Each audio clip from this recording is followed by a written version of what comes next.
नमस्कार, मी चेतन किर्दत आणि तुम्ही पाहताय महाटॉक्स। 20 जानेवारीपासून मुंबईमध्ये मराठा समाज जो आहे हा मनोज जरांगे पाटील यांच्या नेतृत्वाखाली मुंबईत धडकणार आहे। मुंबईत मराठा समाजाचं आंदोलन जे आहे ते देखील पार पडणार आहे। मात्र त्या पार्श्वभूमीवर आज मराठा समाजाच्या वतीनं आणि मनोज जरांगे पाटील यांचं एक शिष्टमंडळ जे आहे ते मुंबईत दाखल झालेलं आहे आणि मैदानाची पाहणी एकंदरीत त्यांच्याकडून करण्यात आलेली आहे। आपल्यासोबत काही शिष्टमंडळातले सदस्य आहेत, आपण त्यांच्याशी बातचीत करणार आहोत। सर, सर्वप्रथम सांगा, 3 मैदानं तुमच्याकडून आज पाहणी करण्यात आलेली आहे।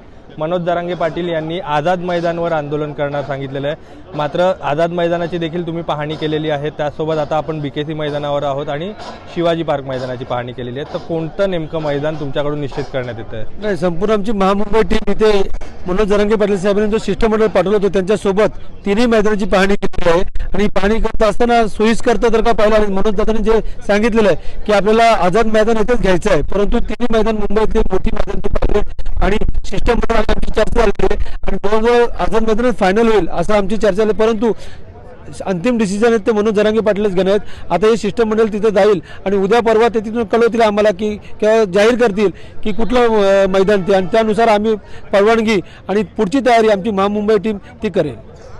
सर, तुम्ही मला सांगा, मुंबईची जागा जर आपण पाहिली तर एवढ्या गाड्या ज्या प्रमाणात येणार आहेत, अपेक्षित आहेत, त्या गाड्या पार्किंग करायची मोठी समस्या आहे। आणि आझाद मैदानसारखं जर मैदान आपण घेतलं ते ऑलरेडी मेट्रो कामांमध्ये त्याचा भाग काहीसा गेलेला आहे। मग उर्वरित जे आझाद मैदान आहेत त्या ठिकाणी एवढी संख्या कशी काय राहू शकते? त्यावर तुम्ही काय केलं? बीपीटी मध्ये आपलं मागच्या वेळी देखील पार्किंग आमचं बीपीटी मध्ये होतं, तिथे आपल्या बऱ्याचशा गाड्या राहतात, काही प्रॉब्लेम होत नाही। तिथे कनेक्टर्स आम्ही बसेस लावलेले होते की जेणेकरून लोक लवकर येतील, त्याच पद्धतीने आम्ही करू। त्यामुळे काय त्याचं फार विशेष असं काय करावं लागणार नाहीये।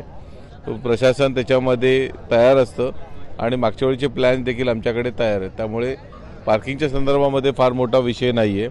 तेवढी लोक तिथे सामावून घेणं हा एक विषय आमच्यासाठी असणार आहे। नक्कीच, पण ज्या पद्धतीनं गर्दी अपेक्षित आहे त्या गर्दीच्या नियोजनासोबत तुम्ही प्रशासनासोबत काय बातचीत केली आहे का? काही बैठक वगैरे आयोजित करण्यात आली आहे का? जोपर्यंत आम्हाला कुठली जागा फायनल ती जोपर्यंत मनोजांकडनं येत नाही तोपर्यंत प्रशासनाच्या कुठल्याच गोष्टी आम्ही करू शकत नाही। आता 1-2 दिवसामध्ये या समोर आलं की मग त्या पद्धतीने आम्ही कामाला लागू। नक्कीच सर, धन्यवाद बातचीत केल्याबद्दल। तर आपण पाहिलं की ही खरं तर मुंबईच्या मराठा संघटनेची टीम आहे। मनोज जरांगे पाटील यांचं जे शिष्टमंडळ या ठिकाणी आलेले आहे त्यांनी खरं तर मुंबईच्या 3 मैदानांची पाहणी जी आहे ती यावेळेस केलेली आहे। मात्र आता येत्या 1 ते 2 दिवसांमध्ये स्पष्ट चित्र जे आहे ते स्पष्ट होणार आहे। नेमकं कोणतं मैदान हे या आंदोलनासाठी घेण्यात येणार ते देखील स्पष्ट होणार आहे।